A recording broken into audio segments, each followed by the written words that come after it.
परमानन्दमाधवम्।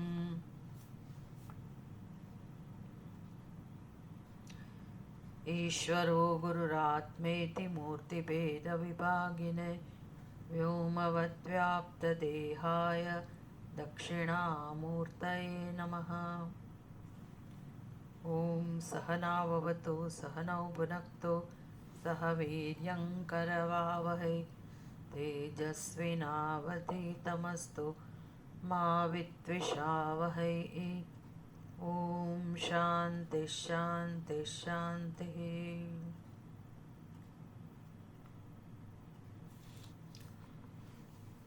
ॐ नीलोत्पलनिभो रामः लक्ष्मणः कैरवोपमः मानसे राजतां मेतौ बोधवैराग्यविग्रहौ। रामगीता 23 શ્લોક સુધીના ઉપદેશમાં 8મા શ્લોકથી શરૂ કરીને 23મા સુધી 23 શ્લોક સુધીના 16 શ્લોકમાં ભગવાન શ્રી રામચંદ્રજીએ લક્ષ્મણજીને જે ઉપદેશ આપ્યો એમાં મુખ્યત્વે જ્ઞાન અને કર્મની મીમાંસા થઈ. પહેલા આપણને સમજાયું કે કર્મ કયા ક્ષેત્રમાં થાય છે. એક કર્મમાંથી બીજું કર્મ વળી એમાંથી નવો દેહ પ્રાપ્ત થાય. એક દેહ દ્વારા થતું કર્મ, એનાથી ઉત્પન્ન થતું ફળ, અને વળી પાછો નવો દેહ. આમ સંસાર ચક્ર માટે આ કર્મ અને એ કર્મનું જે મૂળ છે તે અજ્ઞાન એ જવાબદાર છે. કારણ કે અજ્ઞાનને કારણે દેહાત્મ બુદ્ધિ છે, એમાંથી કર્તૃત્વ અને તેમાંથી કર્મ જન્મે છે. એટલે મોક્ષ માટે, સંસાર ચક્રમાંથી મુક્ત થવા માટે જે ઉપાય છે એ પણ આપણને સમજાય કે અજ્ઞાનનો નાશ એ એકમાત્ર ઉપાય છે. પ્રશ્ન એ છે કે અજ્ઞાનનો નાશ કઈ રીતે થાય? એટલે સિદ્ધાંતીએ તો સમજાવ્યું જ. સિદ્ધાંતી એટલે આપણા ઉપનિષદ, ભગવદ્ ગીતા. અહીંયા મૂળ ગ્રંથ રામગીતા એ એક જ સિદ્ધાંત છે, એ જ ઉપદેશ આપી રહ્યા છે રામચંદ્રજી. એટલે સિદ્ધાંત પ્રમાણે તો કર્મ અજ્ઞાનનું વિરોધી નહીં હોવાથી કર્મથી જ્ઞાનનો નાશ ના થાય. એકમાત્ર અજ્ઞાન કે અવિદ્યા એ જ એકમાત્ર જ્ઞાન કે વિદ્યા અજ્ઞાનનો કે અવિદ્યાનો નાશ કરી શકે. જેમ પ્રકાશ અંધકારનો વિરોધી છે તેમ જ્ઞાન અજ્ઞાનનું વિરોધી છે. કર્મ અજ્ઞાનનું વિરોધી નથી, માટે એનો નાશ ના કરી શકે. ઉપરથી કર્મ અજ્ઞાનમાંથી જન્મેલું છે. ઉપરથી કર્મ દ્વારા તો અજ્ઞાનનો નાશ તો ન જ થાય, પણ એમાં વૃદ્ધિ થાય. અજ્ઞાનમાં રાગ દ્વેષમાં વૃદ્ધિ થાય, એમાંથી કર્મ જન્મે અને એમાંથી સંસાર જન્મે છે. એટલે આટલી સ્પષ્ટતા સાથે સાધકે જીવનમાં પુરુષાર્થ કરવો જોઈએ. વિવેકીએ જ્ઞાન વિચારમાં જ તત્પર થવું જોઈએ. આ આટલા શ્લોકનો મુખ્ય વિષય હતો. પૂર્વ પક્ષીએ કહ્યું કે ભાઈ જ્ઞાન વેદ વિહિત છે, એમ કર્મ પણ વેદ વિહિત છે, અને ન કરવાથી તો પાછું પ્રત્યવાય જન્મે, એટલે કર્મ તો થવું જ જોઈએ. તેથી માત્ર જ્ઞાન નહીં પણ કર્મ સહિતનું જ્ઞાન, કર્મથી ઉપકૃત થયેલું જ્ઞાન જ મોક્ષ આપી શકે. આમ એમની દ્રષ્ટિએ, પૂર્વ પક્ષીની દ્રષ્ટિએ જ્ઞાન અને કર્મના સમુચ્ચયનો પ્રસ્તાવ થયો. એમને ઉત્તર આપવામાં આવ્યો કે બ્રહ્મ વિદ્યાને બીજી કોઈ સહાયની જરૂર નથી. જેમ અંધારી ગુફામાં ઘણા વખત સુધી અંધકાર હતો, એવી ગુફામાં માત્ર દીવો લઈ જઈએ એટલે અંધકાર જતો રહે, પછી કશું કરવું ના પડે, પછી અનુષ્ઠાનની જરૂર ના પડે, કોઈ સાથે કર્મની જરૂર નથી. દીવાનો પ્રકાશ એકલો પર્યાપ્ત છે. એવી જ રીતે બ્રહ્મ વિદ્યા સમર્થ છે, સ્વતંત્ર છે, પર્યાપ્ત છે. એટલે એને કોઈ સહાયની આવશ્યકતા નથી. એટલું જ નહીં, જ્ઞાન અને કર્મ વચ્ચે વિરોધ છે, પ્રત્યક્ષ વિરોધ છે. કર્મ દેહાત્મ બુદ્ધિથી જન્મે છે અને જ્ઞાન દેહાત્મ બુદ્ધિનો નાશ કરે છે.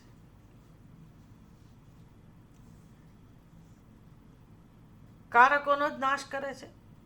કર્મને કારકોની જરૂર પડે, બ્રહ્મ વિદ્યા બધા કારકોનો નાશ કરે છે. આમ પરસ્પર વિરુદ્ધ હોવાથી સમુચ્ચય પણ શક્ય નથી, સહ-અનુષ્ઠાન શક્ય નથી. પછી પ્રશ્ન થયો કે ભાઈ ફરી અવિદ્યા જન્મે કે નહીં? એકવાર નાશ પામ્યા પછી ફરી અવિદ્યા જન્મે કે ના જન્મે?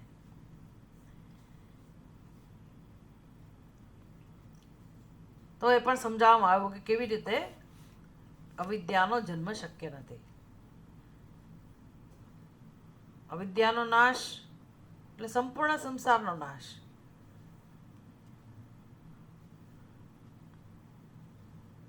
એ શાંત છે, અનાદિ છે અને શાંત છે.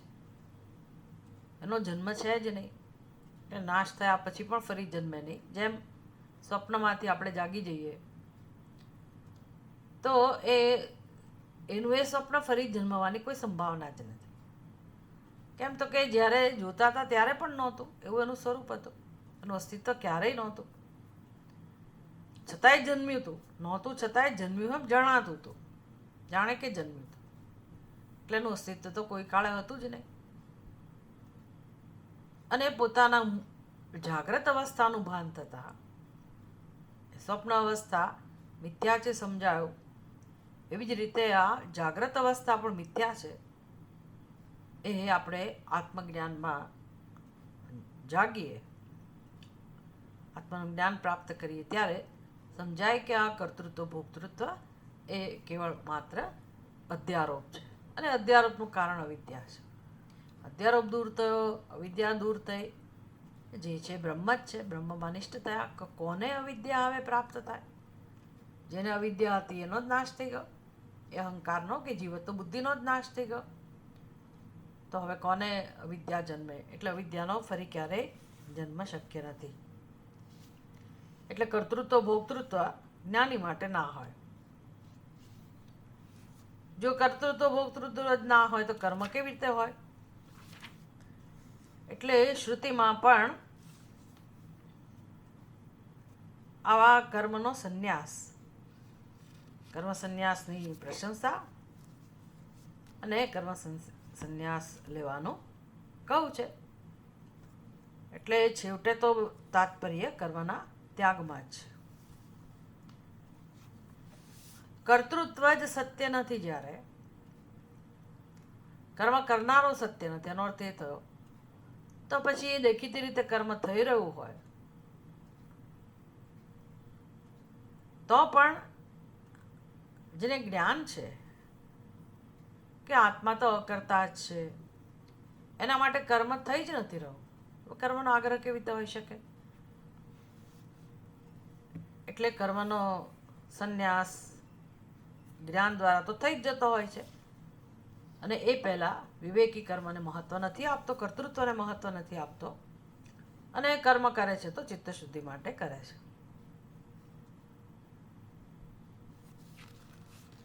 આમ જ્ઞાન અને કર્મમાં સ્વરૂપથી પણ વિરોધ છે, એના ફળથી પણ વિરોધ છે.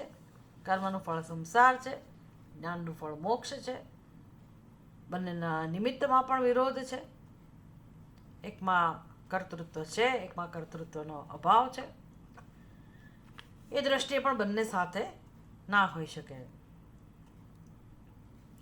અને આપણને સમજાયું કે પ્રત્યવાય દોષ પણ જ્યાં કર્તૃત્વ ભોક્તૃત્વ છે, અજ્ઞાન છે, ત્યાં જ શક્ય છે. જ્ઞાની માટે એ પણ વસ્તુ નથી. જ્ઞાની માટે આવો કોઈ દોષ નથી. કારણ કે કર્મ કરે છે એવું પણ નથી, કર્મ નથી કરતો એવું પણ નથી. એટલે કે કર્મ થઈ રહ્યું હોય તોય આભાસ છે માત્ર. આમાં બધી ચર્ચાથી સિદ્ધ થયો બહુ સરસ રીતે બધા સંશયોનું નિવારણ થયું અને સાધકને મોક્ષને લક્ષ્મણજીના નિમિત્તથી ઘણી બધી ક્લેરિટી, સ્પષ્ટતા મળે છે કે જીવનમાં શેનું મહત્વ હોવું જોઈએ.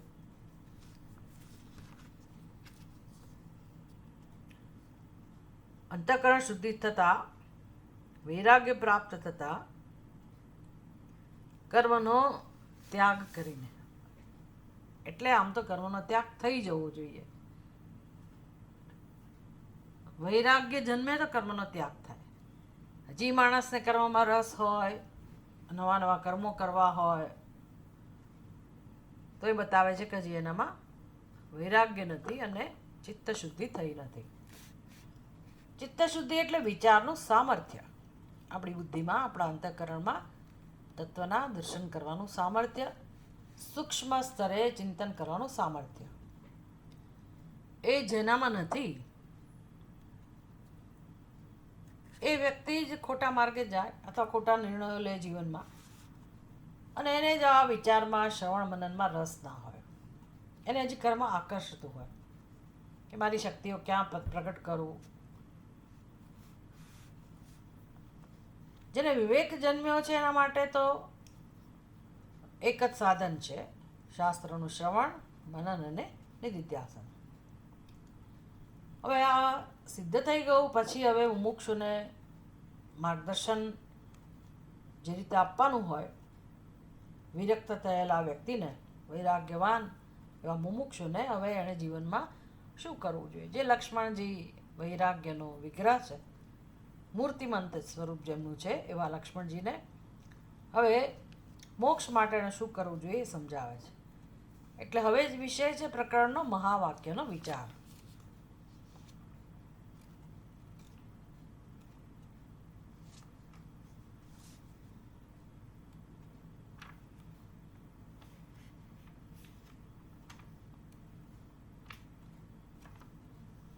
ચોવીસ, 25, 26, 27 ચાર શ્લોકમાં આ વિષય સ્પષ્ટ કરવામાં આવે છે, મહાવાક્યનો વિચાર કરવામાં આવે છે. તો 24મા શ્લોકમાં કહે છે, શ્રદ્ધાન્વિતસ્તત્વમસીતિ વાક્યતઃ ગુરોઃ પ્રસાદાદપી શુદ્ધમાનસઃ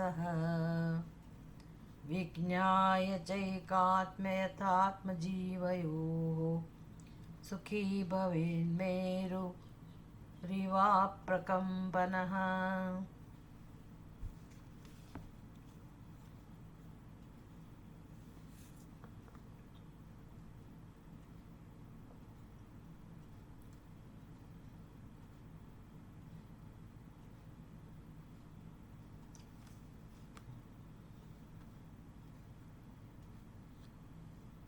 શ્રદ્ધા અન્વિતઃ તત્વમસि इति वाक्यतः गुरोः प्रसादात् अपि शुद्धमानसः विज्ञाय च ऐकात्म्य अथ आत्मजीवयोः सुखी भवेन् मेरुः इव प्रकम्पनः. श्रद्धा अन्वितः, श्रद्धायुक्त मनुष्य.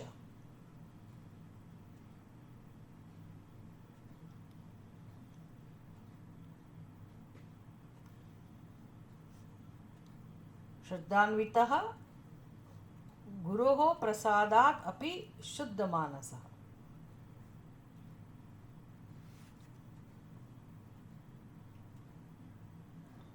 શ્રદ્ધાયુક્ત અને શુદ્ધ અંતઃકરણવાળા બંને, શુદ્ધ માનસ અને શ્રદ્ધાન્વિત. આ બહુ જ મોટી ક્વોલિટી છે. શુદ્ધ માનસ હોય આપણું વ્યક્તિત્વ શુદ્ધ હોય, અને શ્રદ્ધા અન્વિત, આપણા હૃદયમાં શ્રદ્ધા હોય. શ્રદ્ધા એટલું મહાન એક બળ છે, બહુ મોટું બળ છે અને એ માત્ર વિચારવાથી નથી આવી જતું આપણામાં. બહુ જ મોટી ઈશ્વરની કૃપા છે. અને એ ભક્તિ હોય જેના જીવનમાં, સેવા હોય, ચિંતન હોય, એટલે શુદ્ધ માનસ જેનું હોય, શુદ્ધ અંતઃકરણ હોય, ત્યાં અશ્રદ્ધા પણ હોય અને ભક્તિ પણ હોય. શ્રદ્ધા અને ભક્તિ હોય ત્યાં ધીરે ધીરે અંતઃકરણ શુદ્ધ થવાની પ્રક્રિયા પણ સતત ચાલુ હોય. એટલે જીવનમાં જીવન બધા માટે એક સરખું જ છે, અર્થાત એક જ જગત છે, એક જ પ્લેટફોર્મ છે. આધ્યાત્મિક સ્તરે, આદિભૌતિક સ્તરે, આદિદેવિક સ્તરે એમ ભિન્ન ભિન્ન બધા પરિબળો અસર કરતા હોય જીવનમાં. પણ દરેક વ્યક્તિ જન્મ્યો હોય ત્યારથી અજ્ઞાની છે. અજ્ઞાન જન્મો જન્મોથી છે. પણ જે મનુષ્ય આધ્યાત્મિક ઉન્નતિના માર્ગે જઈ રહ્યો છે, એનો પ્રવાસી છે, આમ તો દરેક જીવને પરબ્રહ્મ પરમાત્મામાં જ મળવાની ઈચ્છા હોય. જેમ કે બધી નદીઓ ગમે તેટલું એ ફરતી હોય, પર્વતને ઓળંગીને જતી હોય, મેદાનમાંથી જતી હોય, પૂર્વમાંથી આવતી હોય, પશ્ચિમમાંથી આવતી હોય, જ્યાંથી આવતી હોય, પણ દરેકનું ગંતવ્ય સમુદ્ર છે. શ્રી એમના સૂત્રમાં પુષ્પદંત કહે છે, નૃણામ તો મેક ગમ્ય હસી. એ ભગવાન, આ મનુષ્યો માટે આપ જ એક ગંતવ્ય છો. મનુષ્યનું ગંતવ્ય, આમ તો જીવ માત્રનું ગંતવ્ય, એ ભગવાન આપ એક જ છો. એટલે દરેક જીવ અંદરથી તો એ જ પરમ તત્વને ઝંખે છે. પણ અજ્ઞાનનું આવરણ એટલું બધું ઘેરું છે, અનાદિકાળના સંસ્કાર છે, રાગ દ્વેષ છે, કર્તૃત્વ ભોક્તૃત્વ તો છે જ છે, પણ રાગ દ્વેષ છે. અને દરેક જન્મમાં જે કંઈ એને આઘાત એના મન ઉપર થતા હોય છે, દુઃખનો જે અનુભવ છે, એ બધાનું પણ એક આવરણ છે. એટલે બિચારો જીવ એનું જે ઓરિએન્ટેશન છે, એટલે માનસિકતા છે, જે એની વિચાર કરવાની જે એની રીત છે એક સરખી, એમાં એ બિચારો ફસાયેલો છે. અને એને ખબર પણ નથી કે આ પ્રકારનું માનસ, કે આ પ્રકારની એક વિચારધારા, એનું નામ જ સંસાર, નામ જ અજ્ઞાન, અને આ મન બુદ્ધિનો ઉપયોગ મારે એમાંથી બહાર આવવા માટે કરવાનો છે, આવી બિચારાને ખબર નથી. એટલે મોટા ભાગના મનુષ્યો એમાં જ ડૂબેલા છે. બહુ તો એ કદાચ પુણ્ય કર્મ કરવા આકર્ષાય, સત્કર્મ કરવા આકર્ષાય, અને એના સંસ્કારની અંદર હોય. એમ કરતાં કરતાં પછી જેમ ભગવાન કહે છે કે મારા શરણે આવે કોઈક ને કોઈક રીતે, ચતુર્વિધાહા ભજન્તે મામ જનાહા સુકૃતિનો અર્જુન. તો આવા સત્કર્મ કરનારા લોકો કોઈક રીતે મારા શરણમાં આવે, દુઃખથી ત્રસ્ત થઈને કે પોતાની કોઈ કામનાથી પ્રેરિત થઈને, એમ કરતાં કરતાં એક જન્મમાં એને કંઈક મોક્ષની ઈચ્છા પ્રાપ્ત થાય, વૈરાગ્ય પ્રાપ્ત થાય, તો ઘણા બધા જન્મોના પરિણામે જીવ જાગૃત થતો હોય છે. ધીરે ધીરે ધીરે અનાદિમાયા સુપ્ત એષ જીવ યદા પ્રબુધ્યતે, જ્યારે એને જગાડવામાં આવે, એ જાગવાની એક પ્રક્રિયા હોય છે, ભગવાનની યોજનાના અંતર્ગત હોય છે. પણ જીવાત્મા એના માટે કેટલો પ્રયત્નશીલ છે એ બહુ જ મહત્વનું છે. એટલે બધા માટે એક જ સમાન પ્લેટફોર્મ હોવા છતાં દરેક જીવ પોતાની ક્ષમતા પ્રમાણે, પોતાની તત્પરતા પ્રમાણે એના આધારે આગળ વધતો હોય અને ભગવાનનું શરણ લેતો હોય, ભગવાનને શરણે હોય, ભક્તિ કરતો હોય, અનુષ્ઠાન કરતો હોય, તપસ્યા કરતો હોય, એમ કરતાં કરતાં એ વૈરાગ્ય પ્રાપ્ત કરતો હોય.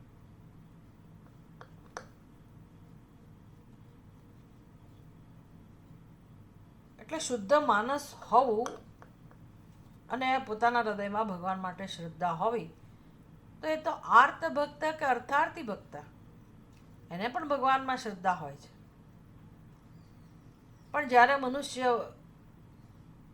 હૃદયમાં એટલી બધી ચોટ વાગે, આઘાત થાય, અને પછી એ જેમાં એને રાગ છે એને છોડે, જેના માટે દ્વેષ છે એને પણ છોડે, એમ કરતાં કરતાં એ પરમાત્માની નજીક જતો જાય,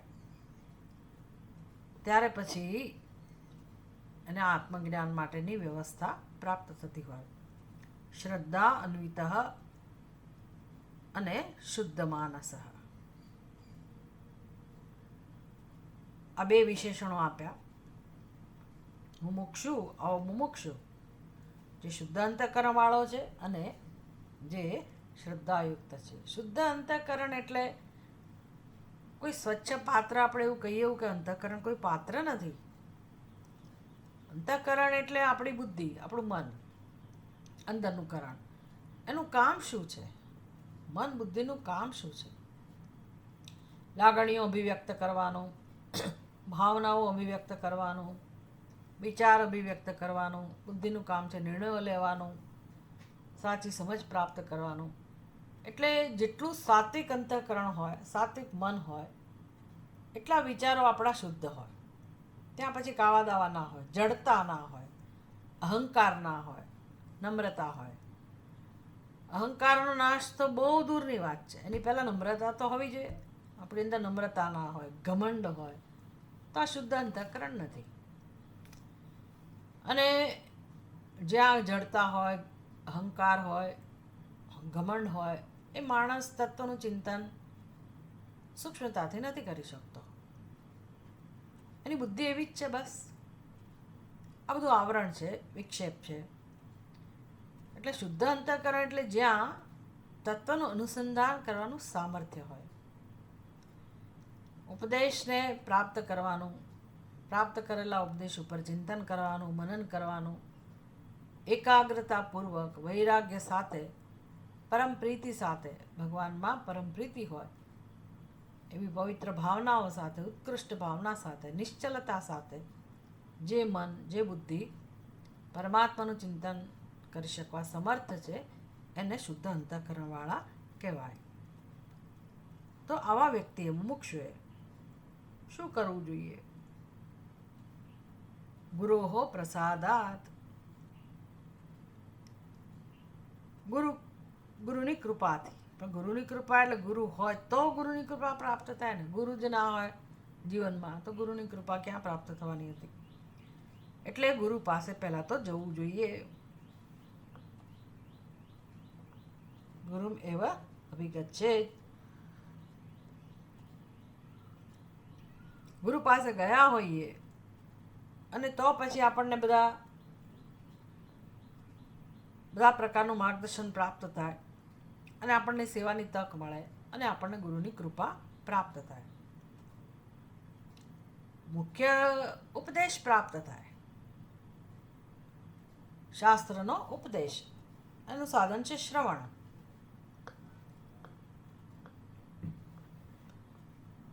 એટલે ગુરુ પાસે જઈને ગુરુની કૃપાથી એણે શ્રવણ કરવું જોઈએ. શું શ્રવણ કરવું જોઈએ? તત્વમસીતિ વાક્યતઃ. તત્વમસી વાક્ય ગુરુ શું ઉપદેશ કરે? ગુરુ પાસે જઈએ એટલે ગુરુ ઉપદેશ શું કરવાના? અનેક પ્રકારના ગુરુઓ હોય જગતમાં અને અનેક રીત હોય ઉપદેશ કરવાની. એટલે મારે ક્યાં જવું, કોની પાસે જવું? આપણે તો ઉપનિષદ પાસે ગયા જ ના હોય. ગુરુ પાસે ગયા પછી ઉપનિષદની વાત આપણને ખબર પડે. એટલે પહેલાંના જમાનામાં આવા પ્રશ્નો નહીં હોય કે કયા ગુરુ પાસે જવું. કારણ કે પરંપરાઓ હતી, બધી સંપ્રદાય હતા. જેમ કે આ મુંડક ઉપનિષદનો સંપ્રદાય બ્રહ્માજીથી શરૂ થયો. કેવો એક પછી એક કેવા કેવા ઋષિ મુનિઓ. આપણને એમ થાય કે આ કેટલો પ્રાચીન ઉપદેશ છે. આ તો ઈશ્વર કૃપાથી આશ્ચર્ય છે કે આ ઉપનિષદ આપણા સુધી પહોંચ્યું. નહીંતર બ્રહ્માજીથી શરૂ થયેલું ઉપનિષદ વિચાર કરો, એટલે એ કેટલું કેટલું પ્રાચીન.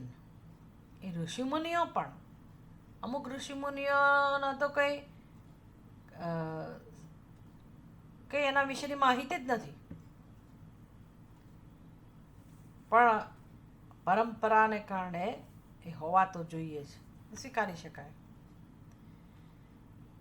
એટલે કેટલા પ્રાચીન ગ્રંથો એ સમયના ઋષિમુનિઓ, અને ઉપદેશ અત્યાર સુધી જળવાઈ રહ્યો.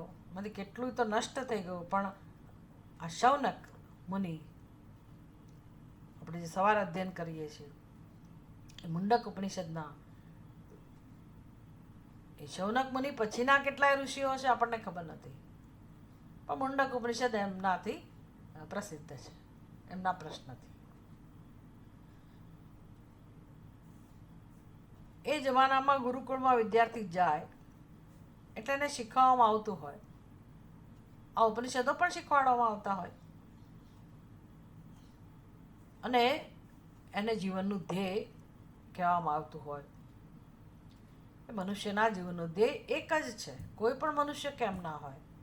મનુષ્ય માત્રના જીવનનું ધ્યેય આત્માનું દર્શન છે, આધ્યાત્મિક ઉન્નતિ છે. એટલે જીવન આધ્યાત્મિક ઉન્નતિ માટે જ હોય, એની વ્યવસ્થા એવી જ હોય, જીવન જીવવાની પદ્ધતિ એવી જ હોય, સમાજની વ્યવસ્થા પણ એવી જ હોય કે જેથી દરેકની આધ્યાત્મિક ઉન્નતિ થાય. એટલે આપણી વ્યવસ્થા એવી હતી, આપણી સંસ્કૃતિ એને વરેલી છે.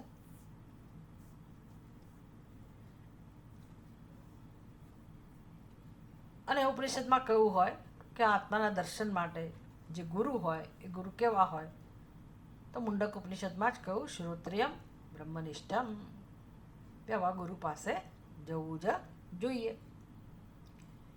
તો એ શ્રોત્રિય ગુરુ હોય, બ્રહ્મનિષ્ઠ હોય, અને એના પણ ગુરુ હોય.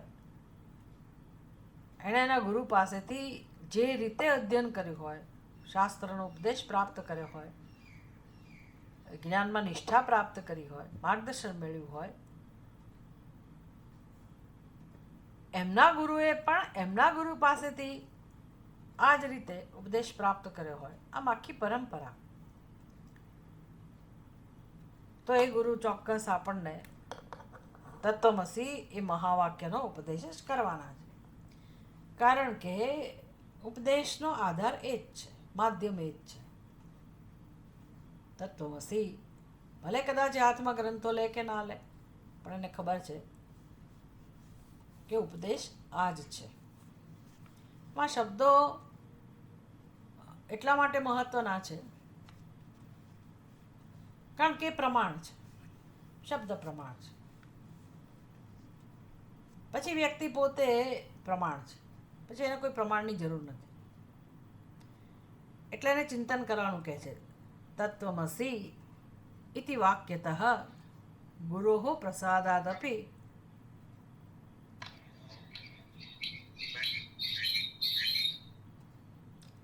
ગુરોઃ પ્રસાદાत् अपि शुद्धमानसः तत्वमसि इति वाक्यतः विज्ञाय च एकात्म्यम् अथ आत्मजीवयोः. તત્વમસી એવા મહાવાક્યથી આત્મા અને જીવના ઐક્યનું અપરોક્ષ જ્ઞાન પ્રાપ્ત કરવું. વિજ્ઞાય જાણીને, શું જાણીને? એકાત્મ્ય, ઐકાત્મ્ય, ઐકાત્મ્ય એટલે ઐક્ય,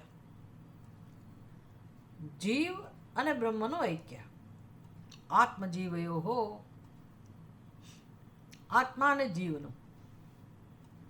તમે જીવ અને બ્રહ્મનું કહી શકો, જીવ અને ઈશ્વરનું કહી શકો, જીવ અને આત્માનું ઐક્ય કહી શકો. એટલે એનો અર્થ કે જીવ અને આત્મા બે તો થયા છે, તો જ ઐક્યની વાત આવે. એવું કદાચ કહી શકાય, અજ્ઞાનને ધ્યાનમાં રાખીને આપણે કહી શકીએ કે બધા જીવ છે, હું પણ જીવ છું. એ તો અજ્ઞાનને કારણે છે. આપણી સમજ એવી છે કે જીવ છે, વાસ્તવિકતા તો એક જ છે. આત્મૈવ ઇદગમ સર્વમ, જે છે તે આત્મા જ છે. સર્વમ ખલુ ઇદમ ચ બ્રહ્મ, જે છે બ્રહ્મ જ છે. તત્વ તો એક જ છે. સચ્ચિદાનંદ સ્વરૂપ કહો, સત્યમ જ્ઞાનમ અનંતમ બ્રહ્મ કહો, તત્વ તો એક જ છે. અને એ એક જ તત્વને અધ્યારોપને કારણે પોતાનાથી ભિન્ન સમજવામાં આવે છે. તત્વને જુદું પાડી દીધું. વિચાર કરો, આ અધ્યારોપમાં કેટલું સામર્થ્ય છે કે એણે મારા ખોટા ખ્યાલને, મારી ખોટી સમજને એક અસ્તિત્વ આપ્યું, એક સત્યતા આપી અને તત્વને મારા કરતાં જુદું પાડી દીધું છે. એ તત્વમાં ક્યારેય ભેદ ઉત્પન્ન ના કરી શકાય, શક્ય જ નથી. એ અખંડ જ છે, પૂર્ણ જ છે. પણ આ મારા નિર્ણયને કારણે, અધ્યારોપને કારણે જાણે કે એમાં બે ખંડ થઈ ગયા, બે વિભાગ થઈ ગયા, અને હું જીવ બની ગઈ કે જીવ બની ગયો. બસ, એટલે હું આ દેહ છું. જે વર્તમાનમાં દેહ હોય તે, જેને જે દેહ મળ્યો હોય એ પોતાના સ્વરૂપને એ દેહ જેવડું માને છે. અને આવું ચાલ્યા જ કરે છે, અનાદિકાળથી આવું ચાલ્યા જ કરે છે. અને આવા એક નિર્ણયને કારણે, નિર્ણય તો બહુ પાયામાં છે, એના ઉપર મોટો ઘટાટોપ છે, સંસાર છે જબરજસ્ત. ઊર્ધ્વમૂલમ અધઃશાખમ અશ્વત્થમ પ્રાહુરવ્યયમ છંદાંસી યસ્ય પર્ણાની યસ્તમ વેદ સ વેદવિત અધશ્ચોર્ધ્વમ પ્રસૃતાસ્તસ્ય શાખા. ઊર્ધ્વમૂલમ એટલે તત્વ, એ જ મારું સ્વરૂપ છે. મારું મૂળ તો ઉર્ધ્વ છે, પણ અજ્ઞાનને કારણે અધશ્ચોર્ધ્વમ પ્રસૃતાસ્તસ્ય શાખા ગુણ પ્રવૃદ્ધા વિષય પ્રવાલા અધશ્ચ મૂલાન્યનુસંતતાની કર્માનુબંધીની મનુષ્ય લોકે. કેટલો મોટો સંસાર છે, પાર વગરનો. આમ બહાર તો સંસાર છે જ, સમજી ના શકાય, પણ અંદરનો સંસાર એટલે કે મારા સૂક્ષ્મ શરીરમાં, મારા માનસમાં, સબકોન્શિયસ કહો, અનકોન્શિયસ કહો, જે કંઈક હોય એમાં, માનસમાં, અજ્ઞાત માનસમાં, અજ્ઞાનમાં એટલા મૂળિયા છે એના ઊંડા, હું અને મારું, અને બધો અનુભવ, બધું જ્ઞાન, કલ્પનામય સંસાર એ લઈને આપણે ફર્યા કરીએ છીએ, અને પોતે જીવ બને, બિચારા બનીને અથડાયા કૂટાયા કરીએ છીએ. આવું સમજીએ એ બહુ મહાન જ્ઞાન છે. પછી બ્રહ્મનું દર્શન તો દૂરની વાત છે, પણ આવું સમજવું એ પણ બહુ મોટી ભગવાનની કૃપા છે કે આ સંસારનું સ્વરૂપ છે.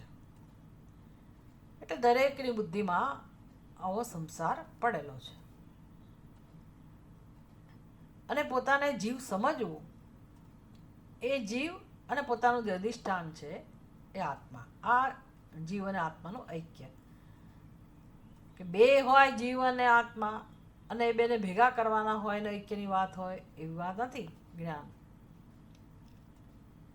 બે ક્યારેય છે જ નહીં, હોઈ શકે એમ જ નથી. બે જણાય છે ત્યારે પણ એક જ છે, અને માટે એમાંથી સત્ય કયું છે અને અધ્યારોપ કયો છે, મિથ્યા કયું છે.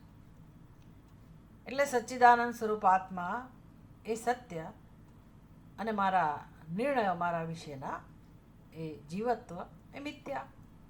આનું નામ આત્મા અને જીવનું ઐક્ય.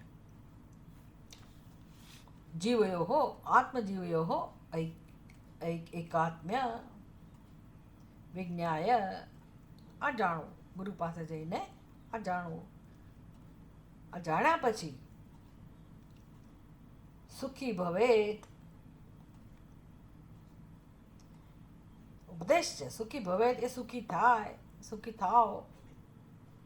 એનો અર્થ એ થયો કે સુખી થવાનો ઉપાય એક અને માત્ર એક જ છે, અને એ છે આત્મ સ્વરૂપને જાણવું. કેવી રીતે જાણવું? મેરુઃ ઇવ અપ્રકંપનઃ અવિચલિત. અપ્રકંપન એટલે એમાં કોઈ હવે સંશય ના રહે કે ભાઈ હું બ્રહ્મ કેવી રીતે હોઉં, આખા વિશ્વનું અધિષ્ઠાન કેવી રીતે હોઉં, સમસ્ત નામરૂપનું અધિષ્ઠાન હું કેવી રીતે હોઈ શકું. ચલો સમજાયું કે ભાઈ હા, જે છે તે એક અને દ્વિતીય તત્વ જ છે. ઈશ્વર સૃષ્ટિ છે, બાકી જે છે તે એ પણ મિથ્યા છે. અને જે તત્વ છે એ તો નિશ્ચલ છે, અજન્મા છે. હું સમજાવું.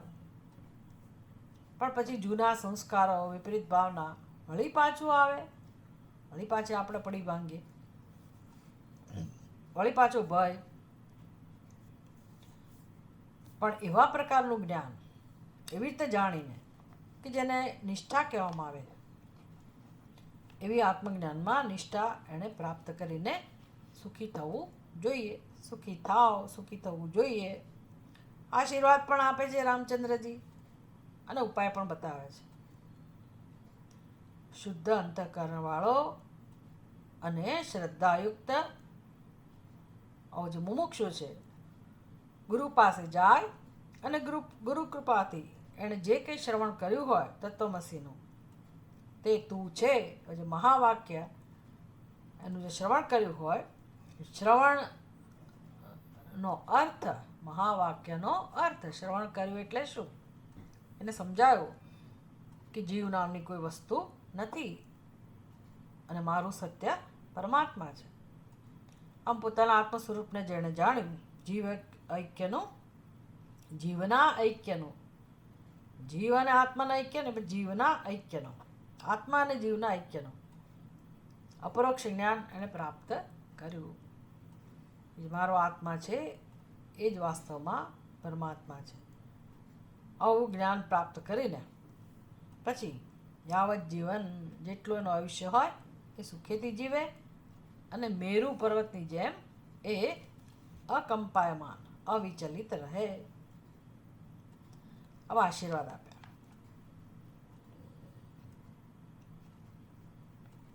એટલે ભગવદ્ ગીતામાં પણ ભગવાન આ કર્મયોગને એટલા માટે જ એટલું બધું મહત્વ આપે છે કે ભાઈ આત્મતત્વ તો બ્રહ્મ છે જ, એ તો આનંદ સ્વરૂપ જ છે, સુખ સ્વરૂપ જ છે.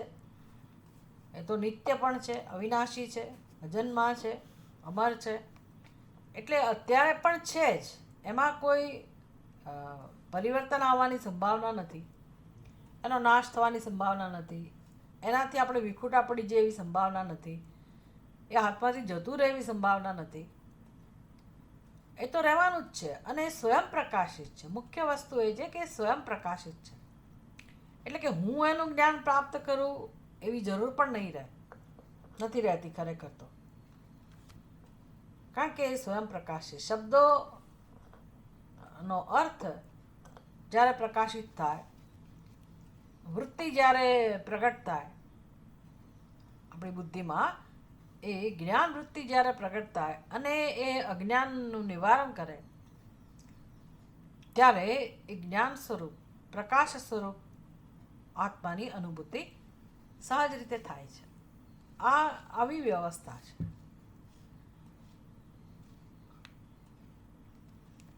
આ દર્શનની પ્રક્રિયા છે. એટલે એમાં હું દર્શન કરનાર એવી જરૂર નથી રહેતી.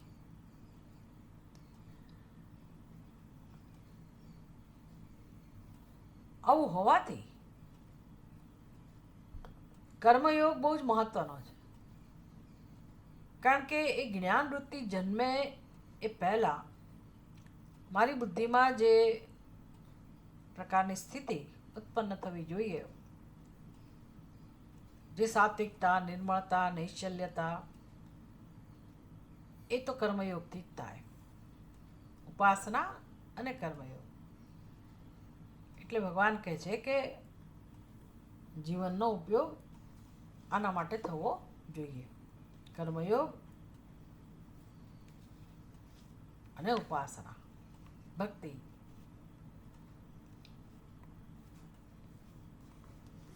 સમય માગી લેતા હોય છે આ બધી વસ્તુઓ,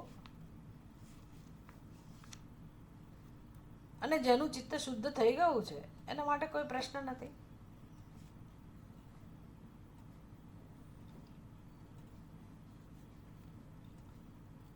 યસ્તુરાત્મરતિરેવ સ્યાત આત્મતૃપ્તશ્ચ માનવઃ તસ્ય કાર્યમ ન વિદ્યતે.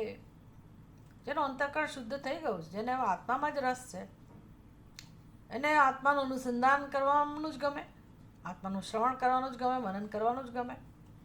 તો એના માટે કોઈ હવે જવાબદારી નથી. પણ જ્યાં સુધી ચિત્ત શુદ્ધિ ના થાય ત્યાં સુધી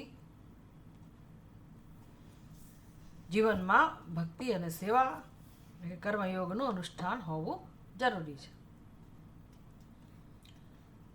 કારણ કે જ્યાં સુધી આપણું મન ભોગેચ્છામાંથી બહાર ના આવે ત્યાં સુધી વૈરાગ્ય પ્રગટ ના થાય. આંતરિક પ્રસન્નતા એટલે કે મનુષ્ય કોઈ વિષયના ઉપભોગ વગર જ જ્યારે પ્રસન્નતાનો અનુભવ કરે તો એનો અર્થ કે એનામાં વૈરાગ્ય છે. અને આ વૈરાગ્ય એ સમાધિ ષટક સંપત્તિમાં પરિણામ પામે છે. એમાં શ્રદ્ધા મુખ્ય છે. શ્રદ્ધા, સમાધાન, શમદમ ઉપરતિ તિતિક્ષા, શ્રદ્ધા, સમાધાન.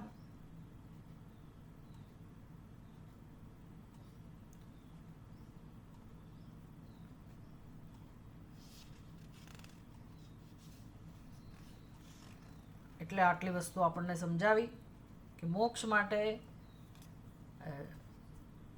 શંકરાચાર્ય હંમેશા કહે છે સાધન ચતુષ્ટય સંપન્ન અધિકારી. એટલે આપણા અંતઃકરણમાં બધી સંપત્તિ હોય. એટલે અહીંયા શ્રદ્ધાન્વિત અને શુદ્ધ માનસ આ બે વિશેષણો દ્વારા વસ્તુ કહેવામાં આવી. મહત્વની વસ્તુ એના પછી છે ગુરુ ઉપસદન. એક જ શ્લોકમાં બધી વસ્તુઓ ઘણી બધી કહી દીધી. ગુરુ ઉપસદન એટલે હવે જે સમયે જે પદ્ધતિ કે ચલણ, પ્રચલન, ચલણ, સંભાવના, વ્યક્તિને ધ્યાનમાં રાખીને, પરિસ્થિતિને ધ્યાનમાં રાખીને, સમયને ધ્યાનમાં રાખીને, સંજોગોને ધ્યાનમાં રાખીને, જેવો સમય જેવો યુગ એને અનુરૂપ પણ ગુરુનું શરણ તો જોઈએ જ. ગુરુ ઉપસદન. અને એ ગુરુ પાસે જઈને પણ આ જ મહાવાક્ય તત્વમસી ઇતિ એક જ મહાવાક્ય છે. એટલે કે વેદનું અધ્યયન, ઉપનિષદનું અધ્યયન. વેદ એટલે ઉપનિષદ, શાસ્ત્ર, ઉપનિષદનું અધ્યયન. અને એ મુખ્ય તાત્પર્ય છે. બધા ઉપનિષદોનું એક જ તાત્પર્ય છે, જીવ અને આત્માનું ઐક્ય. બસ એ જ્યારે સમજાય એટલે મોક્ષ પ્રાપ્ત થયો.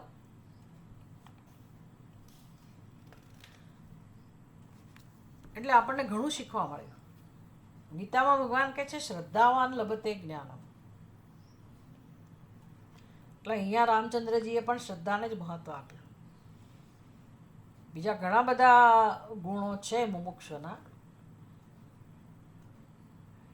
સાધન ચતુષ્ટય સંપન્નમાં અથવા તો દૈવી સંપતમાં ઘણા બધા ગુણોની વાત કરે છે. પણ જ્ઞાન માટે, મોક્ષ માટે અતિ મહત્વ જે ગુણ છે, જે અધિકારિત્વ જેનાથી સિદ્ધ થાય છે, જે ભગવાન પોતે પણ માને છે. જે ભગવાને એવું કહ્યું કે ભાઈ અર્જુનને કહ્યું, અર્જુન તદ્વિદ્ધિ પ્રણિપાતેન પરિપ્રશ્નેન સેવયા ઉપદેક્ષંતિ તે જ્ઞાનમ જ્ઞાનિનઃ તત્વદર્શિનઃ. તો ગુરુ પાસે જઈશ, જ્ઞાનીઓ પાસે જઈશ તો તને ઉપદેશ તો આપશે જ, જ્ઞાન તો આપશે. જ્ઞાન પ્રાપ્ત કરવાની રીત કઈ છે? તદ્વિદ્ધિ પ્રણિપાતેન, નમસ્કાર, પરિપ્રશ્ન અને સેવા. આ બધું તું કરજે, બધું કહું. પણ ભગવાનને ખબર છે કે ભાઈ પ્રશ્નો પૂછી શકાય, કોઈ પણ પૂછી શકે ગુરુને. ગુરુ પાસે જઈને પ્રશ્ન પૂછી શકે. કોઈ પણ વ્યક્તિ ગુરુ પાસે જઈને નમસ્કાર કરી શકે અને સેવા પણ કરી શકે. પણ આ બધું બહારનું છે. એક માળખું છે, એક આલંબન છે. પણ જ્ઞાન ક્યારે પ્રાપ્ત થાય? હું દેખાવ કરી શકું બધામાં, ઢોંગ કરી શકું, દંભ કરી શકું, સેવામાં, પ્રશ્ન પૂછવામાં, નમસ્કાર કરવામાં. આપણે નમસ્કાર કરીએ, કંઈ ના જાય આપણું, એમાં શું? વાંકાવળી નહીં કરીએ, બધું કરીએ. નમસ્કાર કરવાથી કંઈ આપણે એમના ભક્ત બની જતા નથી, સેવક બની જતા નથી. પ્રશ્ન પૂછવાથી આપણે શિષ્ય બની જતા નથી. સેવા કરવાથી પણ નથી થતું. એટલે સેવા કરવાથી આ બધાથી નહીં થાય એવું નહીં. આ બધું તો જોઈશે જ જોઈશે, આના વગર તો નહીં જ થાય. પણ આટલું કરવા માત્રથી જ્ઞાનના અધિકારી બની જવાતું નથી. કારણ કે જ્ઞાન એક ક્ષેત્રમાં કામ કરે છે. કયા ક્ષેત્રમાં? એ સત્તા ભગવાનના હાથમાં છે. એટલે જ્યાં સુધી મારા ચિત્તમાં શ્રદ્ધા નથી, કોના માટે? શાસ્ત્ર માટે, ગુરુ માટે, પરમાત્મા માટે, એવી શ્રદ્ધા નથી, ત્યાં સુધી મને જ્ઞાન થવાની સંભાવના નથી. એટલે ભગવાન કહે છે શ્રદ્ધાવાન લભતે જ્ઞાનમ તત્પર સંયતેન્દ્રિય. એટલે અહીંયા રામચંદ્રજીએ શ્રદ્ધાન્વિત શુદ્ધ માનસ બે ગુણોનું વર્ણન કર્યું.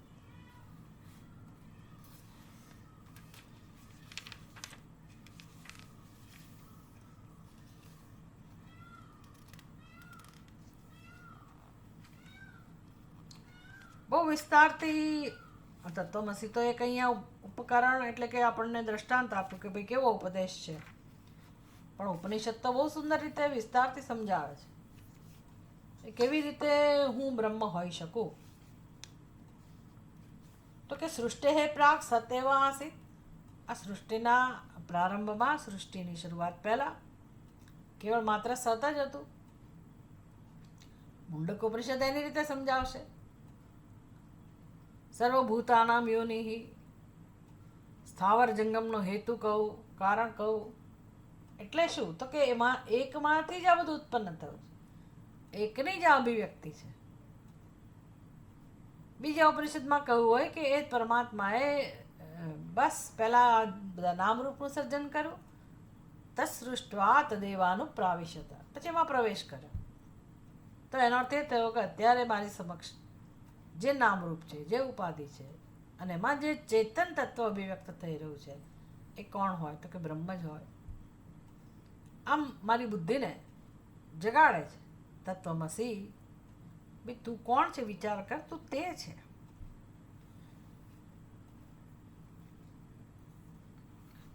એટલે જે હું નથી એ પણ એ જ છે ખરેખર.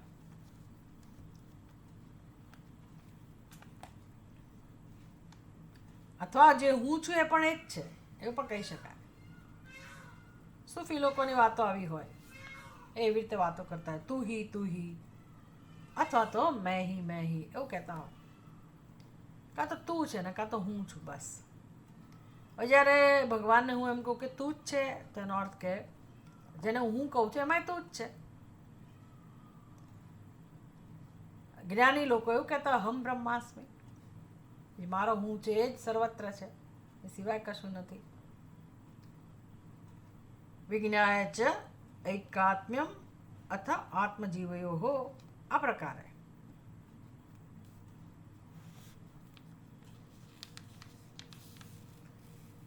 ભગવાન તો ગીતામાં કહે છે કે જ્યાં સુધી જ્ઞાન પ્રાપ્ત થયા પછી પણ જ્યાં સુધી દેહાત્મ બુદ્ધિના સંસ્કાર હોય તો મન ચલાયમાન થઈ જતું હોય. એટલે અહીંયા કહું અથ સુખી ભવે મેરુ ઇવ અપ્રકંપન. ગીતામાં ભગવાન ઉપદેશ આપે સ્થિતપ્રજ્ઞના લક્ષણોમાં કે સ્થિતપ્રજ્ઞ કોને કહેવાય? જ્ઞાન પ્રાપ્ત થયા પછી જ્ઞાનમાં નિષ્ઠ થયેલી વ્યક્તિ કેવી છે? દુઃખેષ્વનુદ્વિગ્નમનઃ સુખેષુ વિગતસ્પૃહઃ વીતરાગભયક્રોધઃ સ્થિતધીર્મુનિરુચ્યતે.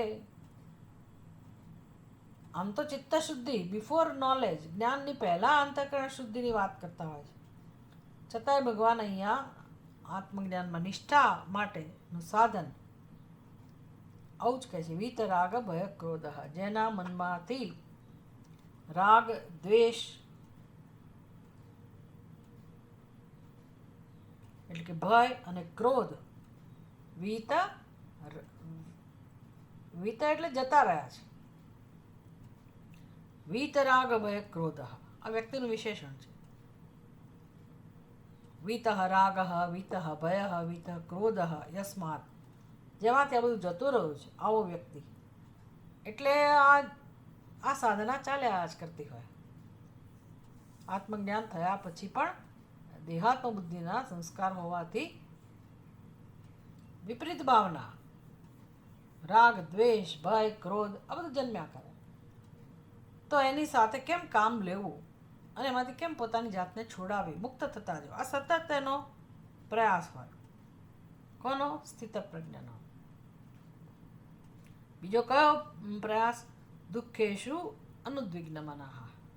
દુઃખ તો આવવાનું જ, પ્રતિકૂળતા આવવાની જ, એમાં એ ઉદ્વેગ ના પામે.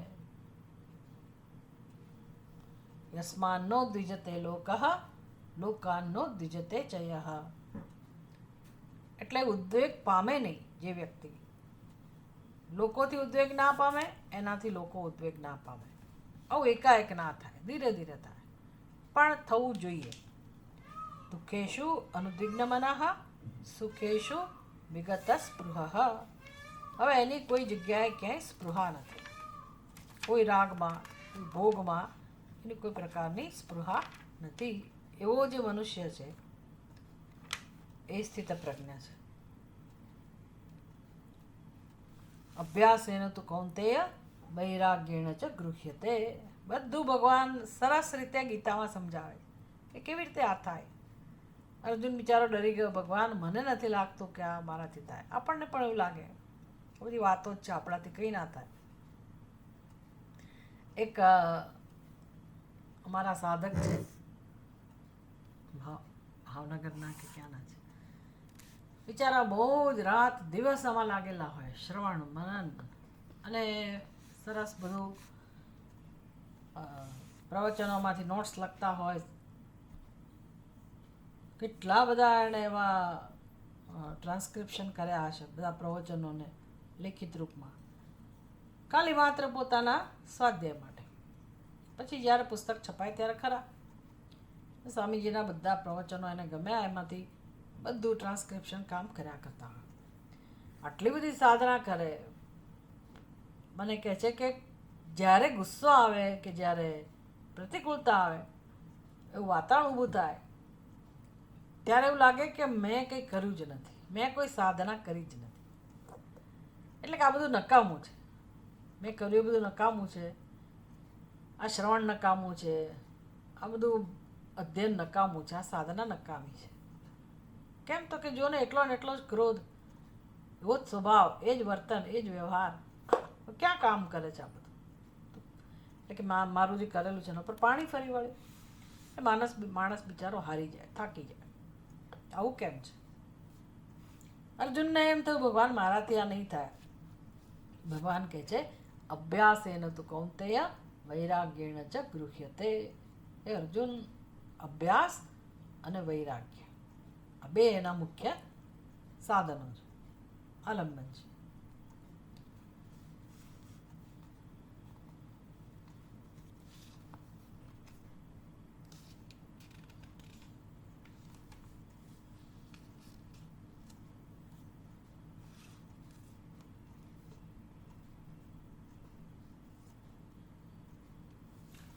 આમ આપણને હવે મહાવાક્યના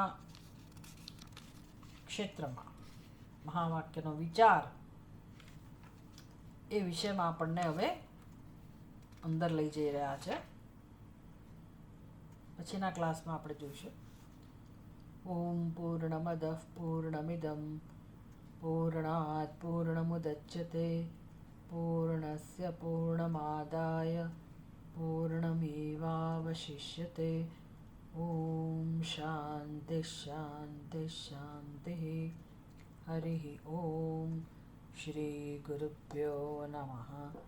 હરિ ઓમ.